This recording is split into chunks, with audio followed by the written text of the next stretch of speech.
Good morning class. Today we will discuss chapter chemical kinetics. देखो chemical kinetics क्या है। ये दो वर्ड से मिलकर बना होता है, एक केमिकल और दूसरा होता है काइनेटिक्स। ठीक है, केमिकल के बारे में डिस्कशन करें तो कोई भी केमिकल रिएक्शन, ठीक है, केमिकल रिएक्शन वो केमिकल्स के अंदर आ जाएगा, यानी कि केमिस्ट्री रिगार्ड करता है ये। और काइनेटिक्स का मतलब देखो क्या होता है, स्पीड। ठीक है, और स्पीड को हम अगर मेज़र करते हैं तो वो रेट पे, स्पीड हमेशा रेट में ही मेज़र करी जाती है। और रेट का मतलब क्या होता है, पर यूनिट, यानी विद रिस्पेक्ट टू। ठीक है, यानी कि केमिकल काइनेटिक्स क्या है, it is the branch of science. ठीक है, या फिर आप बोल दो it is the branch of chemistry which deal with the study of rate of chemical reaction. ठीक है, यानी किस रेट से हो रही है, स्लो हो रही है, फास्ट हो रही है, या बीच में हो रही है, ना स्लो ना फास्ट, और उसकी वजह से रेट ऑफ रिएक्शन और उसका मैकेनिज्म कितना अफेक्ट होता है।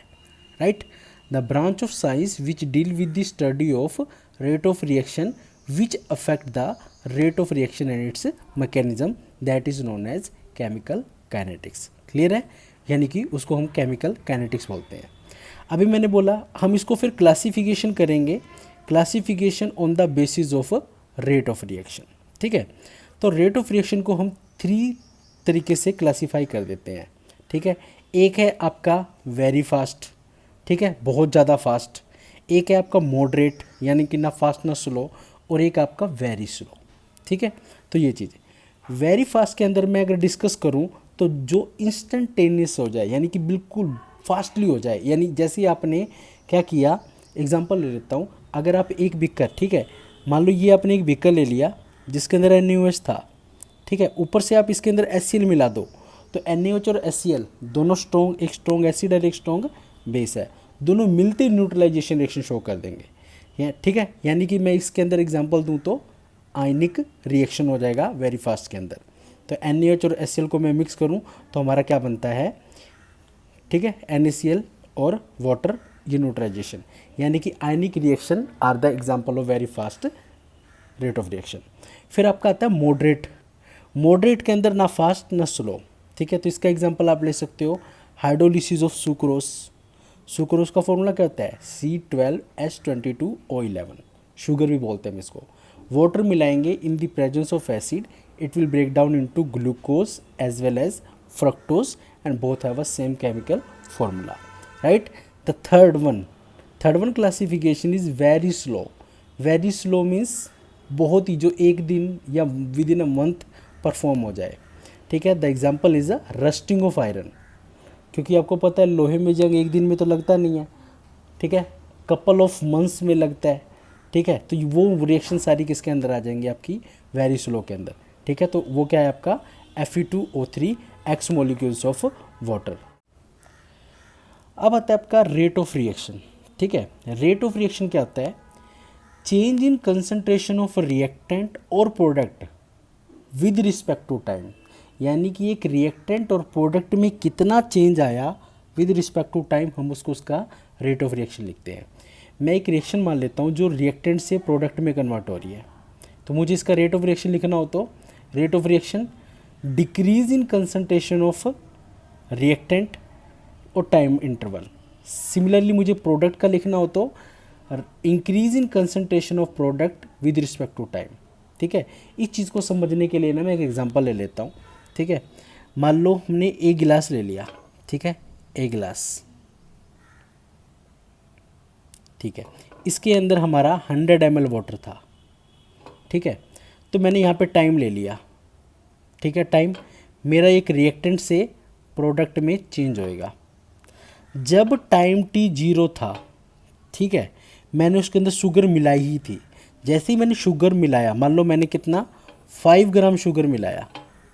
ठीक है, जैसे ही शुगर मिलाई, क्या क्या लगता है आपको कि सारा का सारा पानी मीठा हो गया? नहीं, यानी मैं अगर मैं 5 ग्राम उसके अंदर शुगर मिलाऊं तो क्या कितना सोल्यूशन मिल सकता है हमें, यानी कि प्रोडक्ट कितना मिल सकता है, बहुत ही माइनर मिलेगा, एक तरीके से हम 0 लेते हैं। मगर टाइम t 10 मिनट बाद, 15 मिनट बाद, ठीक है, 15 मिनट बाद मेरा रिएक्टेंट धीरे धीरे धीरे धीरे धीरे घुल के क्या हो जाएगा, कुछ ना कुछ मुझे प्रोडक्ट दे देगा। बट टाइम इन्फिनिटी के बाद, यानी कि मैंने उसको अच्छी तरह घोल लिया, तो मेरा सारा रिएक्टेंट डिजोल्व हो गया और प्रोडक्ट हमें कितना मिलेगा, 5 ग्राम।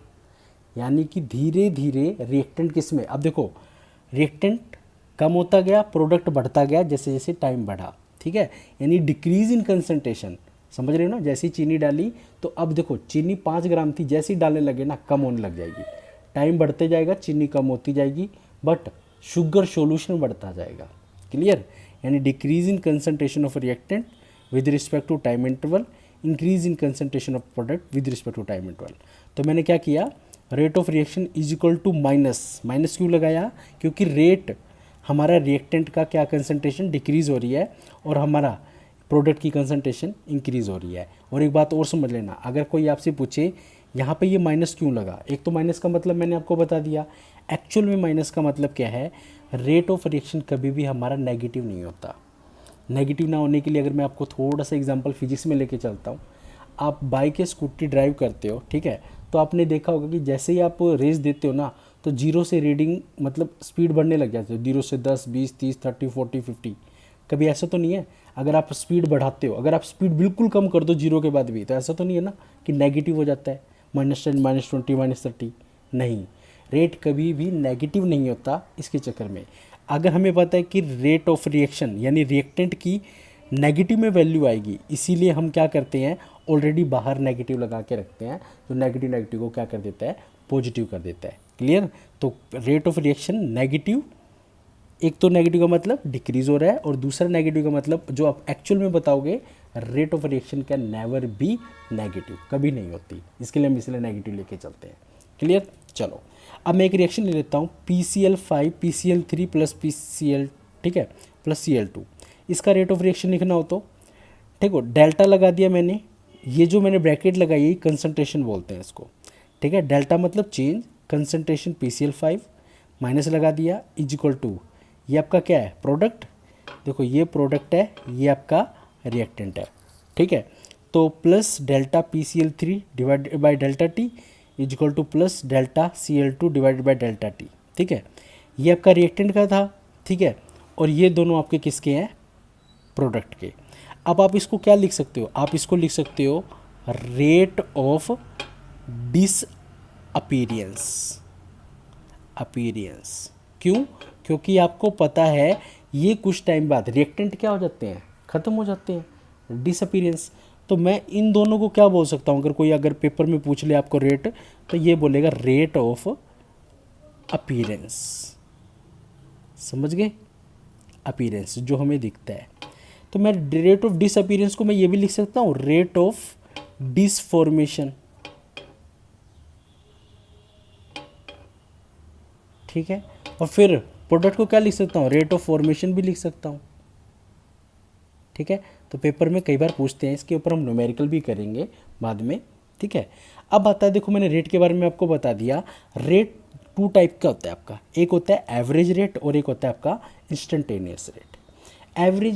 एवरेज का मतलब होता है किसी भी 2 पॉइंट के बीच में जो चीज़ एग्जिस्ट करेगी वो आपका एवरेज होगा, किसी भी 2 पॉइंट के बीच में, ठीक है, ये चीज़, और हम इसको स्पेशली डिनोट करते हैं डेल्टा से, ठीक है। और इंस्टेंटेनियस रेट का मतलब क्या होगा, it exist at particular point और इट डिनोटेड बाय डी।